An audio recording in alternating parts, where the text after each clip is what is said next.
الحمد لله رب العالمين حمدا كثيرا طيبا مباركا فيه كما يحب ويرضى. أشهد أن لا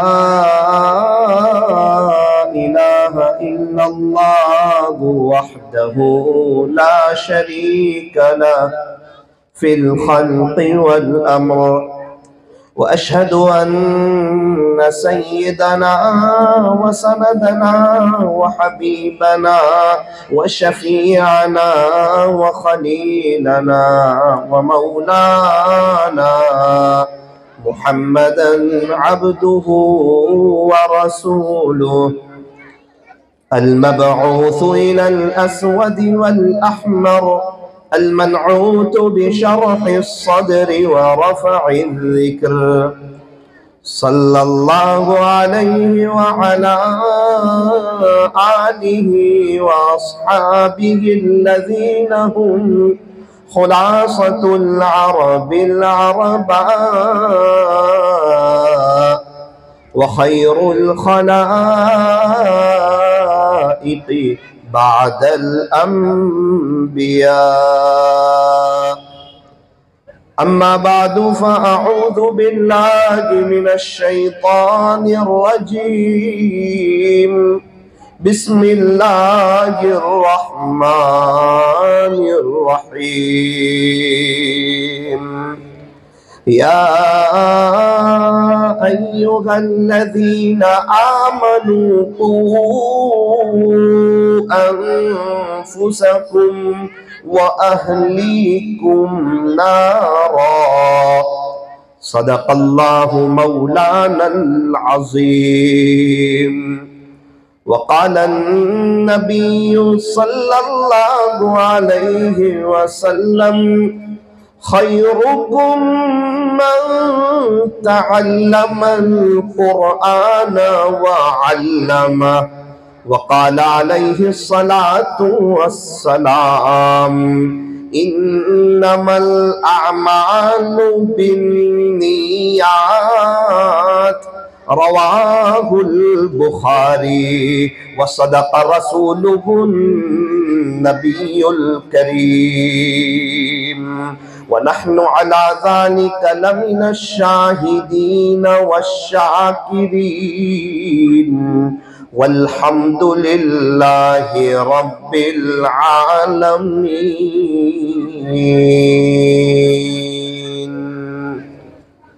قرآن پڑھو تو دل بدل جائے، قرآن پڑھو تو دل بدل جائے، نماز پڑھو تو چہرہ روشن ہو جائے. کتنی دلکش ہے رسول خدا کی سنتیں، گر عمل کرو تو زندگی سنور جائے، گر عمل کرو تو زندگی میں بہار آ جائے. دنیا کی کتابوں میں قرآن چمکتا ہے، قرآن میں اللہ کا فرمان چمکتا ہے. بنا لے جو عادت تلاوت قرآن کی،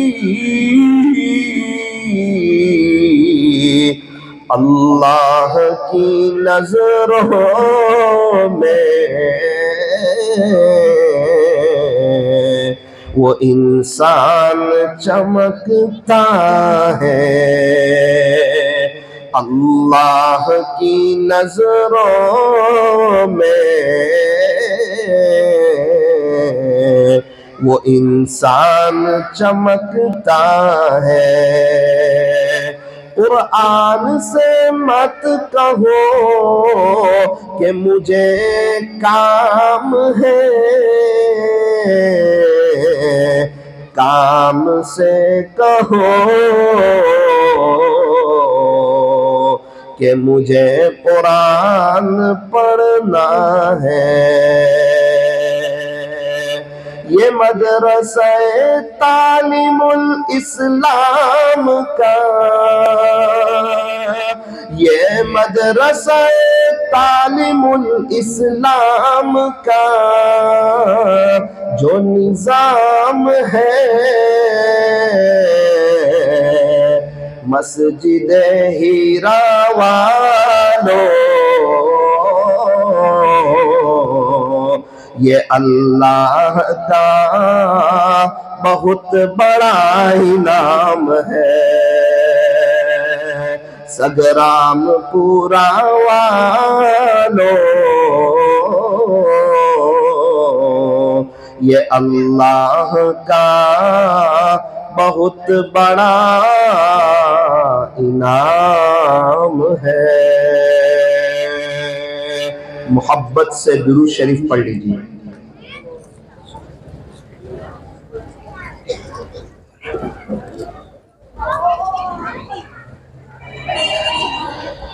بزرگان محترم، معزز علماء کرام، عزیز نوجوانوں اور پردے میں بیٹھ کر سننے والی میری محترم دینی ماؤں اور بہنوں، الحمدللہ آج ہم ایک ایسی مجلس میں شریک ہوئے ہیں کہ جس مجلس میں دعائیں قبول ہوتی ہیں۔ علماء کرام فرماتے ہیں کہ جہاں تکمیل حفظ کا پروگرام ہو یا ختم قرآن کے موقع پر دعا ہو، اللہ کو یہ عمل اور یہ ادا اتنی پسند ہے کہ اس موقع پر اللہ تعالیٰ دعاؤں کو قبول فرماتے ہیں۔ تو آج ہمارے لیے بڑی خوشی کی بات ہے، بڑی مسرت کی بات ہے، بڑی مبارک اور بڑی پر رونق رات ہے میرے لیے، آپ کے لیے، کہ انشاءاللہ آج کی رات میں ہم لوگ سب مل کر کے سچی توبہ کر کے انشاءاللہ اپنی زندگیوں کو پلٹ دیں گے اور قرآن کے مطابق انشاءاللہ ہم اپنی زندگی گزاریں گے۔ قرآن کریم جو ہے یہ اللہ کی کتاب ہے، یہ کلام اللہ ہے، یہ کتاب اللہ ہے، یہ اللہ کی کتاب ہے۔ یوں فرمایا کہ قرآن سے مت کہو کہ مجھے کام ہے، کام سے کہو کہ مجھے قرآن پڑھنا ہے۔ عقل مند انسان، ہوشیار انسان، سمجھدار انسان، آخرت کو یاد رکھنے والا انسان کیا کرتا ہے؟ فرمایا وہ اپنی آخرت کی تیاری کرتا ہے۔ اس سے بڑی آخرت کی کیا تیاری ہوگی کہ بندہ قرآن شریف کی تلاوت کرے اور ہر حرف پر نیکیاں کمائے۔ یوں فرمایا کہ جو شخص قرآن شریف کا ایک حرف پڑھتا ہے اللہ تعالیٰ اس کو 10 نیکیاں عطا فرماتے ہیں۔ یہ روپیے پیسے کی بات نہیں چل رہی، یہ پاؤنڈ ڈالر کی بات نہیں چل رہی، یہ نیکیوں کی بات چل رہی ہے۔ نیکیاں کس کو کہتے ہیں؟ اللہ کی طرف سے ملنے والی چیز کو نیکیاں کہتے ہیں۔ میرے عزیزو، یہ آخرت کی تیاری کی سیزن ہے۔ فرمایا ایک حرف پر 10 نیکی، اور اگر وضو کے ساتھ اللہ کا قرآن پڑھے تو ایک حرف پر 25 نیکیاں، اور یوں فرمایا کہ اگر نماز میں اللہ کا قرآن پڑھے اور بیٹھ کر کے پڑھے تو ایک حرف پر 50 نیکیاں، اور اگر کھڑے ہو کر کے پڑھے تو ایک حرف پر 100 نیکیاں۔ الحمد، نماز میں اتنا پڑھا 500